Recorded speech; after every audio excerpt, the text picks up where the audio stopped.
दोस्तों, नाज़िया इलाही खान की खुल गई है पोल। वो क्यों मुसलमानों को गाली दे रही है, वो क्यों मुसलमानों के पीछे पड़ी है। दोस्तों, नाज़िया इलाही खान की जांच भी होनी चाहिए। ये कौन सा फ्रॉड करके बैठी है और खुद को ऐसी वॉशिंग मशीन में धुलने के लिए मुसलमानों को लगातार गालियां दे रही, इस्लाम के खिलाफ आपत्तिजनक टिप्पणी कर रही है। सब कुछ खुल गया है पोल, सब एक एक बात आपको बताऊंगी। ये जो मरदूद है ये खुद जेल होकर आई है और अब फिर जेल जाने वाली है।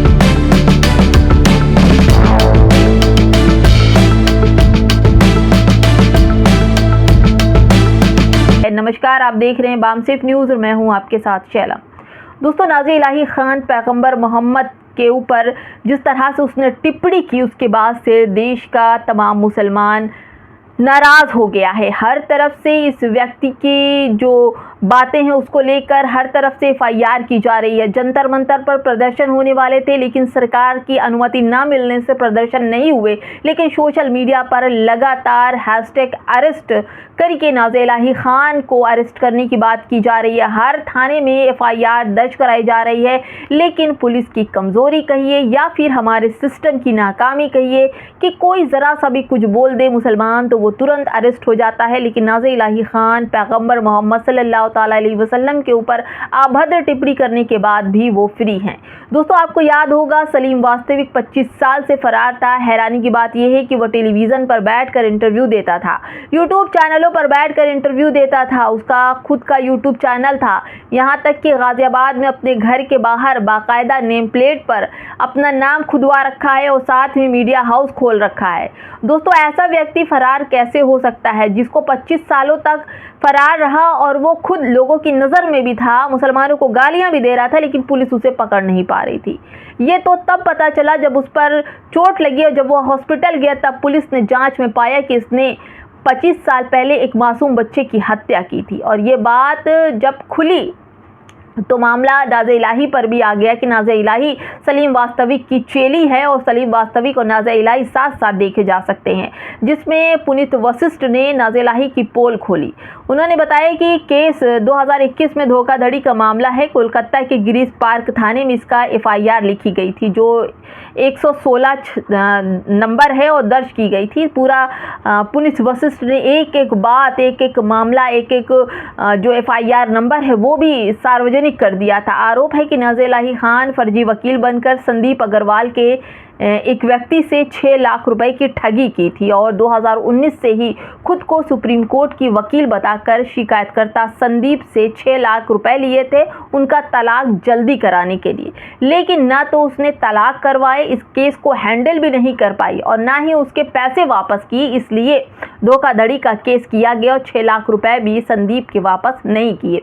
दोस्तों, 5वीं शादी करने वाली सजी सवरी 50 बार मुंह की सर्जरी करा चुकी नाज़िया इलाही खान के मंगेतर पुनीत वशिष्ठ, नाज़िया इलाही और पुनीत वशिष्ठ के अनुसार नाज़िया इलाही खान असल में वकील है ही नहीं, ना ही बार काउंसलिंग में उसका रजिस्ट्रेशन है, जैसा कि पुनीत वशिष्ठ अपने वीडियो में बताते हैं।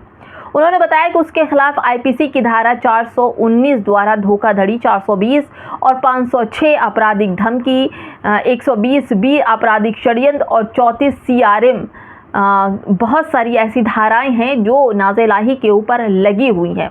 दोस्तों, यही नहीं, नाज़िया इलाही 2 साल से अधिक जेल में रहने के बाद सितंबर 2021 में अपनी बीमारी का आधार बनाकर झूठ बोलकर जमानत पर बाहर निकल आई। मामले की चार्जशीट दाखिल हो चुकी है दोस्तों, लेकिन 2024 के कलकत्ता हाई कोर्ट ने नाज़िया इलाही खान पर तमाम मामलों और आपराधिक मुकदमे दर्ज करने का आदेश दिया था। आदेश का लिंक जो है वो हम आपको नहीं दे सकते, लेकिन आप कहीं भी सोशल मीडिया पर जाएंगे, हमारी कुछ गाइडलाइनें हम आपको नहीं बता सकते, लेकिन आप वहां पर जाकर देख सकते हैं।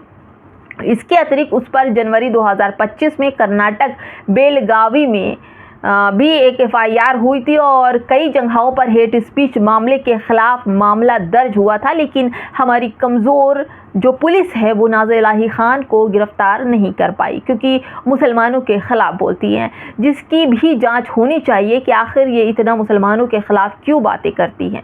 मुसलमानों को प्राइवेट सरकारी नौकरी में बाइकॉट किया जाए। बीजेपी प्रवक्ता नाज़िया इलाही खान ने हाथ में माइक लेकर हिंदुओं से आह्वान किया था। उत्तर प्रदेश के वाराणसी में एक प्रेस कॉन्फ्रेंस के दौरान भाजपा की अल्पसंख्यक मोर्चा की सदस्य नाज़िया इलाही खान कथित तौर पर हिंदुओं से सरकारी और प्राइवेट नौकरियों में काम करने वाले मुसलमान नौजवानों को 2-3 साल के लिए बहिष्कार करने की बात की थी। उन्होंने मुसलमानों से कोई रिश्ता ना रखने की भी बात की थी और कहा था कि इनको काम, रोजगार, मकान, दुकान किराए पे बिल्कुल मत दो, इनसे दूरियां बना लो। भाजपा की नेत्री की ओर से इस तरह की सांप्रदायिक सौहार्द बिगाड़ने वाला विवादित बयान उस वक्त सामने आया जब देश के मुख्यधारा के बड़े मीडिया संस्थान उस प्रेस कॉन्फ्रेंस में मौजूद थे और उनके सामने नाज़िया इलाही खान ने खूब जहर उगला था मुसलमानों के लिए। दरअसल ये विवादित बयान गाजियाबाद के खोड़ा थाना क्षेत्र में बकरीद के दिन सूर्या चौहान की हत्या पर मीडिया को प्रेस कॉन्फ्रेंस के दौरान दिया गया था और इस बयान के आने के बाद और ज़्यादा सुर्खियां पाई थी।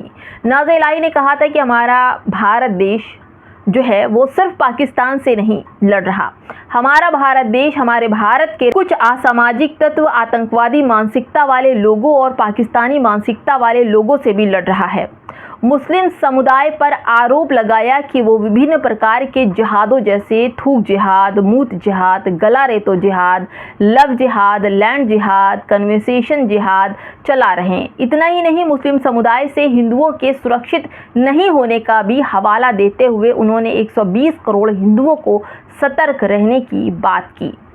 दोस्तों, जितनी जल्दी हो उतनी जल्दी मुसलमानों को अलग प्राइवेट जॉब दे दी जाए, गवर्नमेंट जॉब, प्राइवेट जॉब उनको हटा दिया जाए, अपने सेक्टर से भगा दिया जाए, उनका बाइकआउट करना शुरू कर दिया जाए। यहाँ तक कि नाज़िया इलाही जो मुंह में आया उन्होंने खूब बक्का, खूब जहर उगला, खूब मुसलमानों के लिए अराजकता फैलाई, खूब सौहार्द बिगाड़ा। इतना ही नहीं, मुस्लिम समुदाय से हिंदुओं के सुरक्षित नहीं होने का भी हवाला देते हुए उन्होंने 120 करोड़ हिंदुओं को सतर्क रहने की बात की।